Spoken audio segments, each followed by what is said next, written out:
Sem dúvida nenhuma, Gabriel Garcia Marques fez escola. Fez história e fez escola.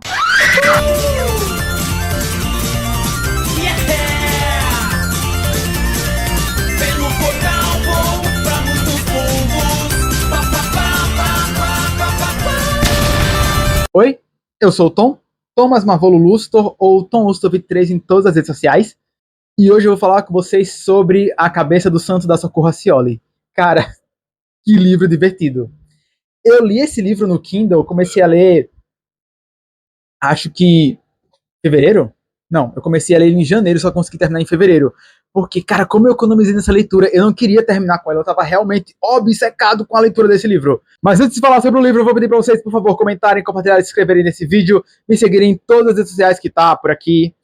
Eu tenho rede social em todo o Caralho A4, e se vocês querem ver comentários do livro não é com detalhes não, mas se vocês querem ver comentários em tempo real do livro, qualquer livro que eu esteja lendo, me sigam no Maratona Goodreads no Scooby, que lá eu sempre posto tudo que eu tô lendo em tempo real.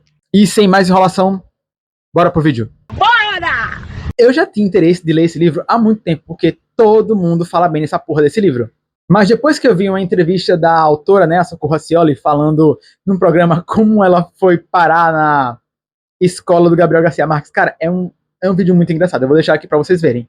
E que história que tu inventou, Socorro. Aí eu enlouqueci. Imagina nervoso, né? Qual história eu escrevo, né? Porque era aquele... Eu não estava esperando. Eu estava esperando que dissessem entra ou não entra. Eu já sabia que não ia entrar. Eu não estava esperando. Sim, pode entrar, mas você tem que... Até quinta-feira, você tem que ter um parágrafo. Em um parágrafo em história que agrade o Gabriel Garcia Marques. É muito mais difícil escrever 20 páginas do que escrever uma sinopse de um parágrafo quando você está criando. E naquele momento da sua vida é o parágrafo da sua vida. É o parágrafo da minha exatamente. vida. Mas eu tinha muito essa consciência, aí comecei a rezar muito para Santo Antônio. Não rezei para casar, então aproveitei meu crédito. E aí eu... Tá com crédito com Santo Antônio. Aproveitei o crédito que eu tinha. E aí eu fui procurar, eu disse, eu não vou inventar uma coisa de terça para quinta, eu fui procurar meus recortes de jornal, porque eu sempre tenho, guardo sempre notícia. Hoje eu guardo print, mas sempre guardo recorte, sempre guardei recorte. E aí eu tinha um recorte de jornal de uma história de uma mulher, uma entrevista com moradores de uma cidade chamada Caridade, que estava revoltada, porque isso era 2006, desde 86 existia lá uma cabeça de santo enorme, de Santo Antônio, grande, do tamanho aqui da gente, do lugar que a gente está vendo a imagem, olha o tamanho da cabeça, gente. Isso é verdade. Isso é verdade. Eu não sabia nada disso. Hoje a gente no bastidor mostrou essas fotos. Gente, e a senhora, dona dessa casa, dona Ana, que é muito gentil, sempre deixa que a gente entre lá. Ela reclamava, a população reclamando, porque nunca tinha sido resolvido. O que é que aconteceu? Nos anos 80, mandaram fazer essa estátua de 33 metros de Santo Antônio para que a cidade fosse um centro de peregrinação. De peregrinação, né? Como é Juazeiro. Olha lá o corpo da estátua. Só o corpo. Olha o tamanho, gente. Colocaram o corpo lá, em cima, e o mestre de obra responsável, não eram os engenheiros, era o mestre de obra local lá, tomou uma cachaça mais, assim, avançada à noite e decidiu... Você entendeu, Caruso? Uma cachaça... Cabeças rolaram? Ficaram lá caídos. Ele disse assim, a gente não vai levar, porque ela é toda... Até hoje você vai lá, ela tem os números das peças, né? Toda numerada para que fosse montada uma estrutura de andar aqui pelo corpo e fosse montada a cabeça. Como qualquer estrutura, né? De baixo para cima. E aí ele disse, não, a gente vai montar a cabeça inteira, a gente vai levar a inteira, que é melhor. E aí, a cachaça de caridade é muito boa. Muito boa, né? Quando vocês quiserem ter ideias. De perder a cabeça mesmo. A cachaça de caridade é de perder a cabeça. Até santo, né? Até santo perde a cabeça. Não, subiram porque ela é pesada. O lugar onde o corpo está, que não está mais essa altura, o corpo eles tiraram, quebraram, porque vão fazer uma estátua nova. Não dava para subir nunca. Aquela cabeça nunca ia subir, aquele morro todo lá. É concreto com aço, né? Não tem condição. E aí ficou, e a matéria dizia isso, que a população achava um absurdo que nunca tivessem resolvido. Aí a senhora dizia assim, essa cabeça, eu tive que passar um muro, porque a cabeça serve de morada de bicho, serve de banheiro, serve de motel. Pessoal, e até um vagabundo já morou aí dentro. Aí eu gostei do vagabundo. Eu também.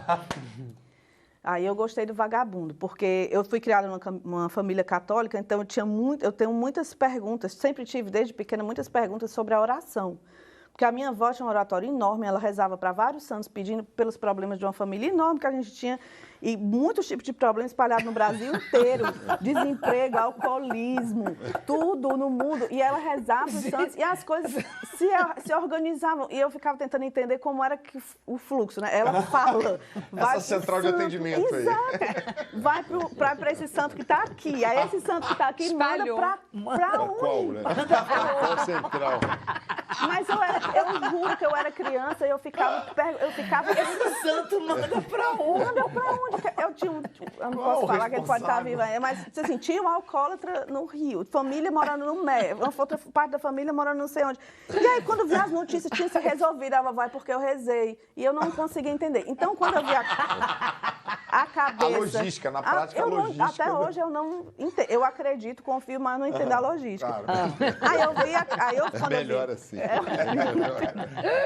Quando eu vi a cabeça e pensei que o vagabundo tivesse dentro da cabeça, eu fiquei pensando. Aí automaticamente veio a mesma dúvida da minha infância. Então, o Santo Antônio é o santo que a gente reza para... Casamenteiro. O casamenteiro, um santo português que a gente reza no Brasil para casar. Então, a pessoa pede casamento, pede na sua casa. Então, se essa cabeça está lá, talvez, quando você reza perto, assim, mais ou menos numa área de alguns quilômetros, que eu não sei definir quantos, talvez reverbere lá. E se o vagabundo estiver lá dentro, ele pode escutar. Se ele for um vagabundo, é melhor. Se for um padre, não tem graça. Mas um vagabundo escutando, isso vai ser muito... Assocou o dedo da cabeça lá. Caramba, é enorme mesmo. É A cabeça é oca. Tá aí a cabeça. Mas aí conta, Socorrinha. Que louco. E aí, bom, o que eu escrevi foi uma sinopse de um parágrafo de fato, que era um homem, está na estrada, à procura de abrigo, encontra uma gruta, entra numa gruta para se abrigar da chuva, escuta acorda às 5 da manhã ouvindo vozes de mulher, rezando, sai da gruta, não vê mulher nenhuma, volta e descobre que a gruta é, na verdade, a cabeça oca, gigantesca, inacabada, de um Santo Antônio cujo corpo estava no alto do morro. Foi só o que eu mandei, porque foi só o que eu consegui. Mas genial, gente. Só o que eu mandei. E ele acreditou na história? Aí mandei, não acreditou. Ele não acreditou? Olha Passou, só. eu fui escolhida, cheguei lá e ele mandou todo mundo contar as suas histórias, os seus resumos. Ele não gostou do resumo de ninguém. Ó, você e ele, oh, meu Deus. Ai, poxa, Socorro, que maravilha. Ele isso. que pediu esse beijo. Em minha defesa, eu não agarro as pessoas assim. Em minha defesa, meu Deus. Ele não acreditou. Ele pediu para todo mundo contar. Quando chegou a minha vez, como ele não gostou de nenhuma das histórias e eram pessoas muito boas que estavam lá e são meus amigos até hoje, tenho contato até hoje, profissionais do cinema e do audiovisual do mundo inteiro. Chegou a minha vez, eu achei que ele ia me tirar dali, porque eu nem era hispanohablante, todo mundo era, e nem eu era profissional de cinema nem da TV. Eu vinha com história completamente desse jeito, de uma terça para uma quinta eu mandei e ele gostou, sei lá por quê. E aí, quando eu fui contar a história, ele já estava meio deitado assim na cadeira, sabe? Ele estava assim na frente, ele já estava cansado. E nenhuma história, nada ele dizia que estava bom, não, isso não vai render, não vai render. Aí chegou a minha vez, eu já estava, na verdade, muito mais preocupada com o que eu ia dizer em Fortaleza quando eu fosse expulsa. Porque, de novo, tinha saído nos jornais que eu tinha sido escolhida para fazer a única mulher, Max, né? A única brasileira, a única mulher foi escolhida com a história cearense. Aí eu voltar para Fortaleza antes do curso acabar, expulsa. Eu estava pensando o que eu ia inventar. Aí, quando chegou na minha vez, eu já estava achando que não ia dar nada mesmo, e comecei a contar, contei um pouco mais, tinha desenvolvido um pouco mais. Tudo em espanhol. Tudo em espanhol, sim. Hablando. E aí ele foi sentando, assim, com a cara muito séria. Ele estava meio deitado, assim, ele foi foi sentando, e foi assim, com a cara séria. E eu tinha certeza que dali ele dizia, o que é que você pensa, quem você pensa, é alguma coisa assim. E aí ele terminou, aí olhou para o professor assistente, que era o Fernando Leão de Aranó, e disse, até que enfim, uma boa história. Uau! Uau! Aí eu não acreditava. Aí ele disse, mas brasileira, a cabeça existe, o homem existe, a cabeça você inventou. Eu dizia, não, não senhor, a cabeça existe, o homem que é ficcional. Ele, não, mas o homem é louco e ele pensa que a gruta é uma cabeça, né? O que existe lá mesmo, onde é que você mora? No Ceará, no Brasil. Lá no Ceará, o que existe é uma gruta que parece uma cabeça. Eu disse, não, o que existe é uma cabeça. Não, mas ele... De Santo Antônio. Aí ele ficava, o homem pensa que é uma cabeça. Eu estou perguntando na realidade. Aí eu dizia, ele falava comigo como se eu fosse, estou perguntando na realidade. Eu dizia, eu estou respondendo a realidade. É uma cabeça. E aí, o realismo fantástico do brasileiro é difícil de absorver. Ficou todo mundo em silêncio olhando e ele não me chamava, ele só me chamava de brasileira. E aí ele chegou, eu só dou aula amanhã. Aí olhou pro rapaz que ficava na produção. Eu só dou aula amanhã se a brasileira provar que isso é verdade. Só que era 2006, a gente não tinha smartphone. Eu poderia ter aberto, mostrado. Eu tinha uma fita mini DV que eu tive que passar para DVD para no dia seguinte mostrar. Aí chega no dia seguinte na aula, ele, bom dia, brasileira. Cadê a cabeça? Tá aí já. Aí o negócio era um videocassete, assim, em pé. Aí ele olhando para cima. E eu tinha filmado, eu tinha ido lá para filmar, porque me chamaram para dar uma palestra, eu disse, eu vou de graça se eu passar lá na cabeça. Aí eu filmei para eu ver o meu tamanho, eu estava toda despenteada, estava desarrumada, e fazendo palhaçada, botando o ouvido, e foi esse vídeo que eu tive que mostrar, porque era a única coisa que eu tinha. E aí ele olhava assim, e para o negócio, a televisão alta, ele ficava de boca aberta olhando, aí dizia assim, como é o nome desse lugar? De onde você vem? Aí eu disse, é Ceará. Eu bem humilde. Só podia ser. Gente, adoro. Isso é muito genial, gente. Aí ele, que lugar estranho. Aí eu fiquei obcecado de vez com esse livro. Eu disse, tá, agora eu vou sentar a minha bunda e vou ler essa porra desse livro. Eu li no Kindle porque eu não tenho edição física. A edição física é linda. Mas eu não estou querendo comprar muitos livros, eu estou querendo me desfazer dos meus livros, então eu preciso acabar com eles. Então, eu optei por não ter a edição física, o que no final das contas se valeu a pena para mim. É uma edição física muito linda, dá vontade de ter, mas vocês vão entender o que eu estou falando. Cabeça do Santo fala sobre esse cara que é o Samuel, que ele tá chegando na cidade de Candeia. Ele pede acolhimento na casa da avó. Ele tá indo pagar uma promessa que a mãe dele pediu para ele acender uma vela para cada santo. São 3 santos. E aí, em Candeia, tá o último santo que ele tem que acender a vela. Ele vai na casa da avó pedir abrigo e a avó nega abrigo para ele. Ela sequer deixa ele entrar. Ela fica falando assim pela brecha da porta, não deixa ele entrar. E fala para ele arrumar para onde ficar, porque ali não é o lugar dele. E ele encontra uma gruta, que na verdade não é uma gruta, é a cabeça do santo. Nessa gruta, ele começa a ouvir as orações das mulheres da cidade. Ah, tem um lance que eu não posso esquecer de falar. Antes de parar na cabeça do santo e de ser rejeitado pela avó, ele vai comprar um almoço, né, na única lanchonete e restaurante que tem na cidade. Candeia é uma cidade praticamente abandonada. Só que a mulher nega porque o cara tá totalmente em farrapos. Ela pensa que ele não vai pagar, mesmo ele mostrando o dinheiro pra ela. Ela só nega. Porque ela não quer dar comida pra ele, ponto final. Ela só não quer ele ali. Na real, é uma mulher bem escrota pra caralho. Mas o Samuel vai parar na cabeça desse santo e começa a ouvir orações das mulheres da cidade, que são bem poucas.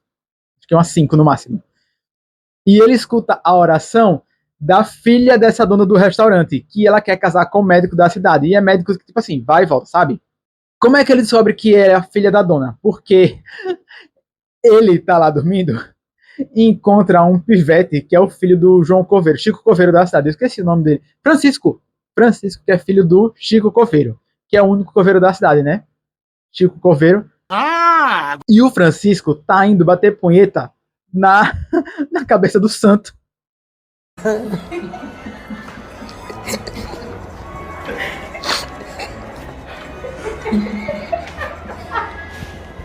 Deus tem misericórdia. Daí eles viram amigos e eles fazem uma armada lá pra ajudar a filha da dona do restaurante a se encontrar com o médico e eles vão ter um relacionamento. Ok. Isso depois é anunciado na rádio como se fosse um milagre do santo.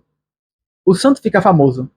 A cidade começa a encher de gente. Muita gente indo peregrinar pelo santo. Pedir coisas e fazer orações. E, cara, chega num nível que o pessoal começa a montar barraca lá pela cidade. O Samuel fica com enxaqueca de que ele tá ouvindo reza o tempo todo de todo mundo, sendo que ele fica escutando alguém cantando uma música, uma mulher cantando uma música, e ela é a única pessoa que nunca reza na cidade. Ela só canta.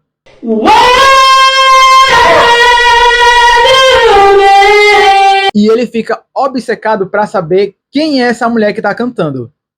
Como ele não sabe, né, porque, bom, é muita gente na cidade e tá chegando cada vez mais gente, a cidade que estava praticamente deserta, praticamente abandonada, começa a encher de gente. As casas estavam vazias. As pessoas começam a invadir as casas, fazer moradia. Tudo lá dá para fazer uso capião. E é aí que a gente descobre que tudo isso era uma armada do prefeito. Vou explicar para vocês. Como vocês já viram no vídeo da Socorro Racioli, né, onde ela fala que o engenheiro tomou umas caixas erradas e deixou montou a cabeça do santo embaixo, a gente tem uma história um pouco parecida aqui. Esse vídeo terá spoilers, então fiquem avisados. Vamos por sua conta e risco.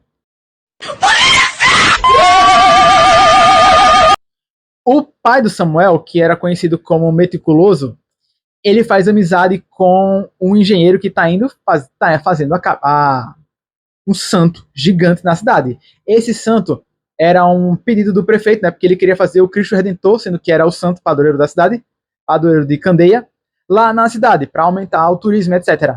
E acontece exatamente isso.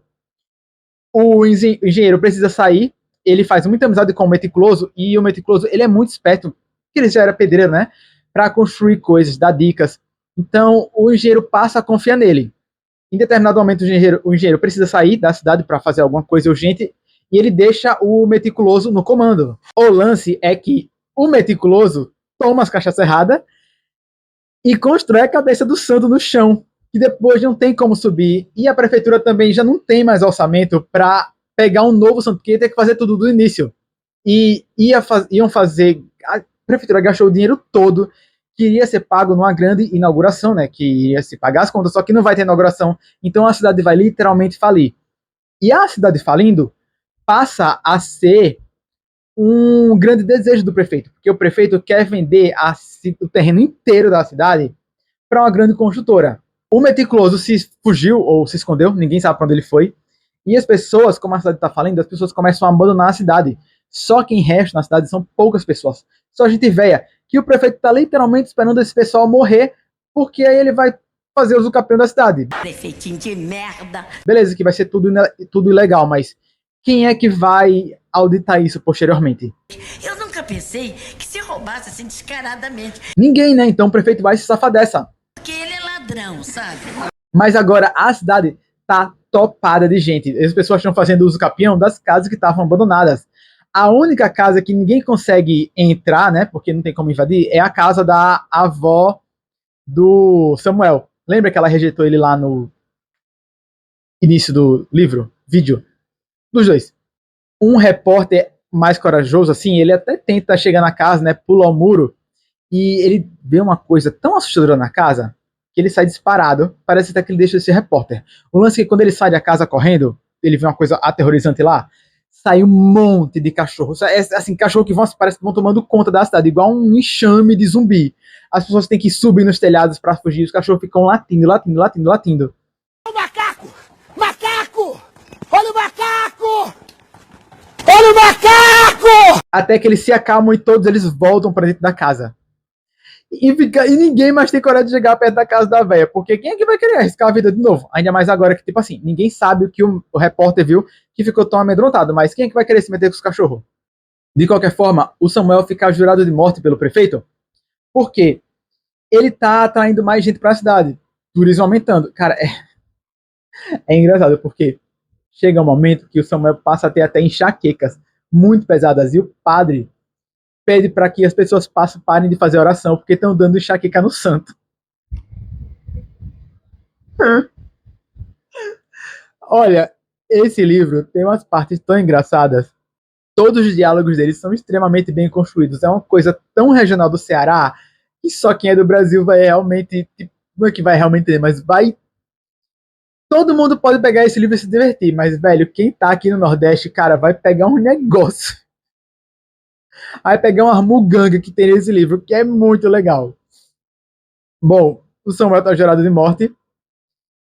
Tentam matar ele, né? E ele vai se esconder na casa do Chico Coveiro. E é na casa do Chico Coveiro que ele descobre que o Chico Coveiro era amigo do pai do Samuel, né? Que era o Meticuloso que tá desaparecido desde que a cabeça do santo ficou ali na terra. O Samuel, de qualquer forma, já queria ir embora da cidade há muito tempo. Ele só não foi embora porque ele quer descobrir de quem que é a voz dessa desgraça, essa mulher que fica cantando o tempo todo. Ele tá obcecado em saber quem é essa mulher, porque ela tem a voz muito bonita. Ele vai uma última vez na casa da avó dele. É muito engraçado esse diálogo com a avó dele, porque a véia é bem poucas ideias. Ela continua sem querer deixar ele entrar dentro de casa e manda ele acender a última vela para a mãe dele, né? E ir embora o quanto antes. Mas ela fala, mas antes de ir embora, lembra de passar aqui para falar comigo. E ele, por que eu tenho que passar aqui para falar com você? Você nunca me deu carinho, nunca me deu atenção, você me ligou um copo de água. E ela, porque eu sou sua avó, rapaz. Você tem que passar aqui. Aí a lógica do gente velho é tipo, foda-se, velho, poucas ideias. Sou sua avó, você tem que me respeitar. Se quiser. E ela ainda fala, né, que os cachorros vão guiar ele até o santo. Porque assim, o Samuel tava na cabeça do santo, mas o corpo do santo tava lá no morro mais alto da cidade. E os cachorros guiam o Samuel, né, e ela fala, pode ir que os cachorros vão lhe guiar. Quando ele chega no corpo do santo, né, pra acender a vela, quem é que tá lá? O pai dele. Pai. O Samuel se escondeu na cabeça do santo e o pai dele ficou esses anos todos escondido no corpo do santo. Não, melhora, viu? Ó, o Samuel, a mãe de Samuel morreu de sífilis. Cara, sífilis é uma doença que até hoje pode matar. Se você não... É uma praga, não? Como é o nome? É um vírus? É tipo uma bactéria que entra no seu corpo, cara. Enfim, pode matar. Ela te mata de dentro pra fora. É igual câncer, só que mata mais rápido. Esse livro não fala em que época que ele se passa, mas dá a entender, dá uma impressão de que é uma mistura de tipo assim, anos 70, 60, porque já tinha televisão, já tinham repórteres, mas não se fala em celular por aqui. Então, dá para entender que era até bem comum morrer de qualquer doença, porque, bom, a saúde não estava assim tão integrada como está hoje em dia. O Samuel pensa que a mãe dele morreu porque o pai dela passou sífilis para ela, mas não, na verdade, ele fala, né, buliram com a sua mãe. Chuparam ela quando ela era criança, né, e ela contraiu sífilis.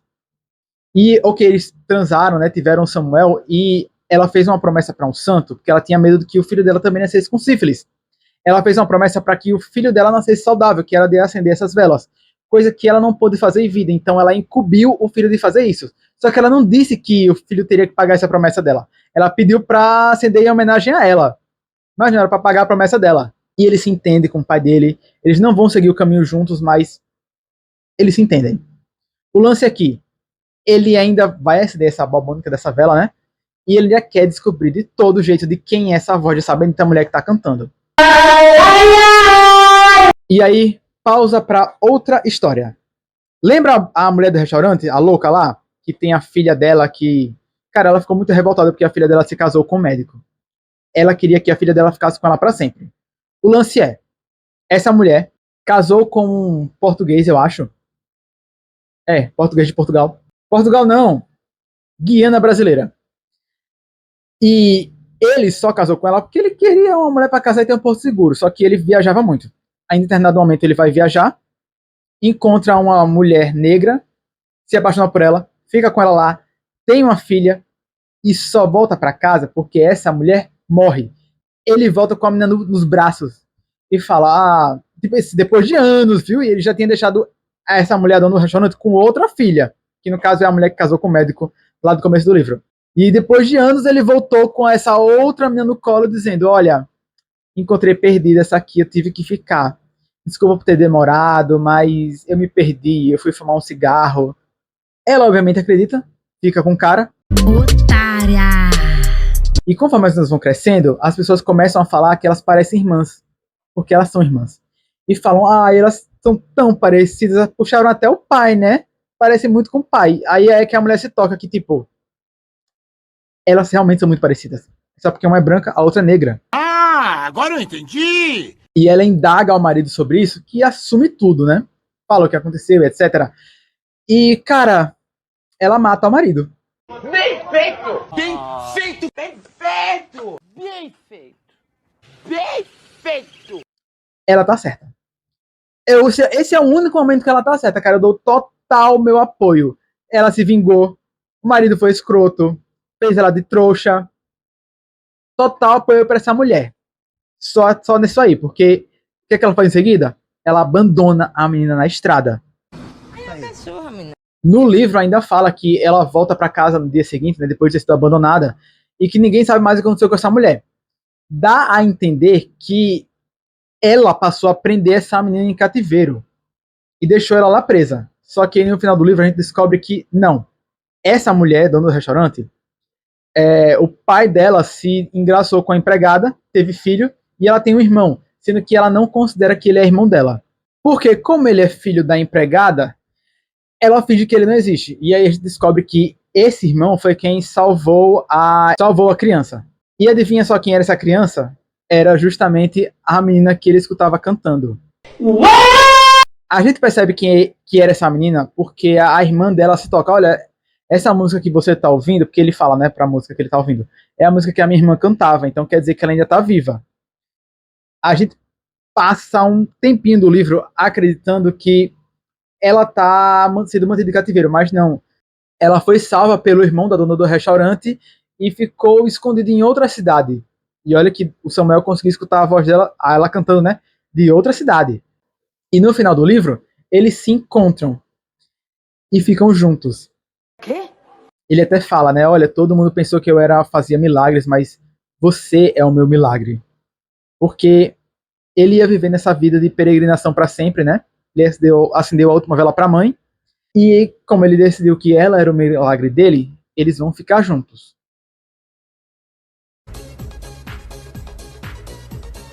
Para a gravação. Sabe quando as pessoas reclamam do fato de que o príncipe da Bela Adormecida, que ela nunca viu, só chegou lá, acordou ela de um belo de um sono e eles ficaram juntos? Sabe a Branca de Neve, que no filme da Disney ela até vê o príncipe uma vez, né? Mas só vê uma vez e pronto. Só que ele também vai lá, acorda ela com um beijo e eles ficam juntos. Cara, esse final foi desse nível pra mim. Não teve desenvolvimento de romance nenhum deles em nenhum momento. Pra que eles vão ficar juntos no final? Do absoluto nada. Ele não a salvou de um cativeiro. Ela estava bem, ela estava saudável. Ela só encontrou ele e fica tipo, você ouviu o cantor da minha voz. Vou ficar com você. Que a pessoa tem que ter um mínimo de senso, isso é ridículo. Qual que é a lógica? Qual que é o sentido disso? Puta que pariu. Eu posso dizer que esse final, ele me deixou com gosto amargo. Eu não vou dizer que ele me decepcionou. Porque assim, quanto mais, já faz um tempo que eu li esse livro, e quanto mais eu paro pra pensar nele, eu lembro muito do quanto eu me diverti lendo essa história, vendo os diálogos, vendo quão bem escrito ele é. Cara, essa mulher escreveu muito bem. Eu só não entendi por que ela fez esse final. Ele me deixou com gosto de final apressado e de que, tipo, parece que ele não foi tão bem planejado assim, sabe? Eu consigo engolir a história do cara tá ouvindo as orações na cabeça de um santo. Eu consigo engolir a história até porque ela é real, né? Da cabeça do santo que caiu, que ficou no chão porque o engenheiro foi burro, tomou umas cachaças e deixou lá. Mas eu não consigo engolir a história de que uma mulher, bem, independente, boa de saúde, boa da cabeça, simplesmente vai ficar com o cara porque esse cara estava ouvindo a cantoria dela na cabeça do santo. Essa história não... Isso não me desce. E nem vai me descer. E esse é literalmente o único defeito do livro. Cara, é um defeito gigantesco, mas é o único defeito. Porque, no geral, vamos lá para a jornada. Várias coisas que eu leio, que eu consumo, pode ter final, ou um final ruim, ou um final que eu não gosto, um final bosta, enfim. Reflita como quiser se você não gostou do final ou se você só acha que é um final que estraga a história. O lance é que esses finais não estragam a jornada. Porque a jornada, ela é boa. Se você gostou de uma jornada, que aí o filme começou bem, o livro começou bem, a série começou bem, só o final que é ruim, pensa na jornada, cara. A jornada valeu muito a pena. E esse livro, pra mim, se tratou sobre isso. Poderia ter sido um dos meus favoritos e não se tornou porque o final dele é decepcionante. Pra mim. Mas a jornada, pra mim, foi extremamente satisfatória e imensamente divertida. Cara, eu rachava o bico de rir com essa porra desse livro. Pensando nas coisas absurdas, nos diálogos, no mistério. Porque, cara, o mistério é muito bom. Eu fico querendo saber. Esqueci de falar pra vocês. A avó dele tava morta. Morreu. Desculpa.